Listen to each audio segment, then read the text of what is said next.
Good morning, everybody. Happy Wednesday. Another strange week. I wouldn't normally be able to do this in the morning, but hey, why not, right? I'm at home, so might as well make the most of it.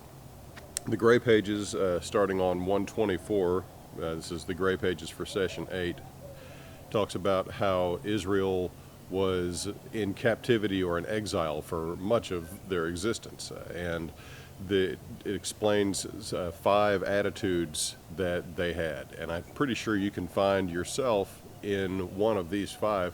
Probably, depending on the day, it might change. You might be in multiple of these attitudes in each day. So one is assimilating to the city. This is where you just simply throw up your hand and you say, hey, well, all right, when in Rome, do as the Romans, right? Well, when in Babylon, do as the Babylonians. Well, you lose all of your cultural identity, you lose your morals, you basically cease to be Christian, and you just become whatever city you're living in, whatever culture you're living in. 2 is reflecting the city. So if you might still hold your beliefs, but you're going to pretty much look and act like everybody else around you, act like the culture. There's not really a whole lot of a difference between you and the culture that you're living in. It doesn't really make much difference at all. You're just kind of living in it. Hey, I'll do my thing, you do yours. Attitude 3 is despising the city. This is where we decide that we absolutely hate everything about it, and we're just going to rail against it, and maybe we will try to seize power and forcibly change the culture, the city around us.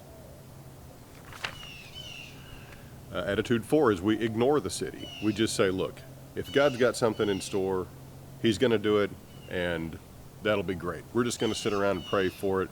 We'll just concentrate on the church, and we'll build up the church, and everything else can just kind of be what it be, and that'll be it. That'll be everything. Attitude 5, however, is loving the city. This is where we actually engage in the culture. We participate, but we participate in a Christian way. Instead of simply withdrawing from it and not being involved in the arts or the business, where we will basically have, no effect on it whatsoever. If we stay out of it, we can actually engage in it. This is why we have, lost such a control over the entertainment industries, because we've withdrawn from it. We've simply said, look, what they're doing over there is just horrible, so I'm not going to have any part of it. And so we go and we get our jobs and we just do our own thing, and we withdraw, basically. But if we're actually going to live in the city and love the city and be a part of it, okay, we can have much more of an impact from within than we can from without. So this is just something to think about today, and maybe for the next couple of days while you're isolating yourself from the city, or not. Maybe you're engaging in social media, and maybe you're just going to go about life as you are. But think about which attitude you fall into. Think about it throughout the day. See if it shifts through the day. See if it shifts through the week, and see if you like where you are.